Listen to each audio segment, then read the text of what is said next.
Hello, my name is Denise Evanishin.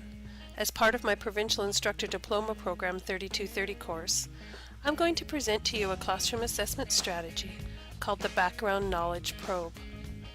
In this short presentation, I will explain how the Background Knowledge Probe works, when it works best, what the limits are, the pros and cons, how to provide feedback to the learner, and some warnings about using the Background Knowledge Probe as a classroom assessment.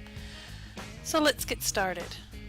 When the Background Knowledge Probe is used, it will provide useful, specific information about what the learner has already learned. It works best when used in the beginning of a lesson, class, or learning unit, but can be used midterm to gain an understanding of how well the learner is learning, or at the end of a lesson, class, or learning unit to understand what learning has been obtained. This classroom assessment strategy can be used in a class of any size and uses short, simple, focused questions to obtain learner preparedness. The purpose of the background knowledge assessment is to provide the instructor with a better understanding of the learner's prior learning and be prepared with a lesson plan that builds on this prior learning.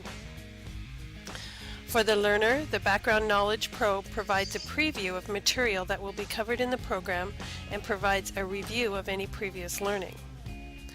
How to prepare the Background Knowledge Probe. 1. The instructor should prepare 2 or 3 open-ended questions and a handful of short answer questions, or about 10 to 20 multiple choice questions. Remember that you are probing for learners' existing knowledge. 2. Questions should include one question that you're sure they will answer correctly and one question that they may not know or that is harder. The language used in the questions should be the same as what is expected in the classroom so that everyone understands the terminology and there are not any surprises. 3. You should have the questions written on a sheet of paper that you will collect and tally up. 4. Make the questions clear. The learner should understand that there is no right or wrong answer and that this lesson is not graded. Learners also need to be thoughtful with their answers so that learning and teaching can be effective. The instructor should be prepared to give feedback at the next class, or it can be done by email. Sharing the results will allow the learners to identify their own gaps in knowledge and how the results will affect your instruction in the course. Some hints on how to tally up the results. When you have gathered the papers, you can tally up the results quickly by dividing the questions into 4 piles and then grade the piles. Here's an example.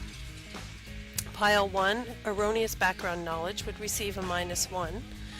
Pile 2 is no relevant background knowledge, would receive a 0. Pile 3, some relevant background knowledge, would receive a +1. Pile 4, significant background knowledge, would receive a +2. Then when you add up the questions and the total numbers beside each question, you will have an idea which questions the class has a lot of knowledge about and which questions they do not, and how you can better plan your class. A quicker way to tally up the results would be to have 2 piles. Pile 1 is prepared, Pile 2 is not prepared. Again, you will be aware of what the class knows and what they do not know. Some different adaptations to tallying up the results would be after the learners have individually answered the questions, they 1. Divide into small groups and come up with some mutually agreed upon answers. 2. Divide into small groups and ask them to rate and sort responses from other groups. 3. Or have the learners interview each other and take notes on the responses given. The pros on using the Background Knowledge Probe include 1. Not only do you gather useful data on the learner's preparedness for learning, you gather data on the learner's ability to communicate their knowledge. 2. As an instructor, you gather data on baseline knowledge that will allow you to make adjustments in your program. 3. An instructor, you are better able to build on prior learning, giving the learner a hook to hang new information on. 4. The classroom assessment provides the learner with a review of information to better prepare them to connect past and future learning. Now for the cons on using the Background Knowledge Probe. 1.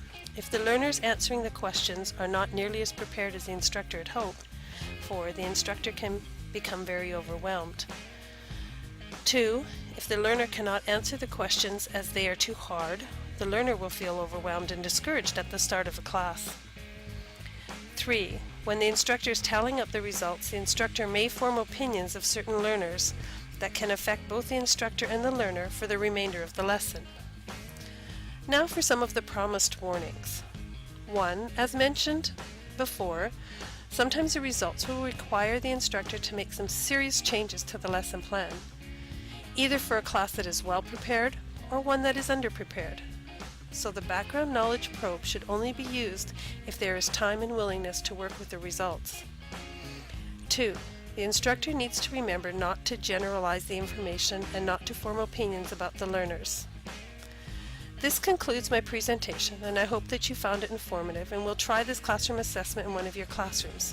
The references are following. Thank you very much.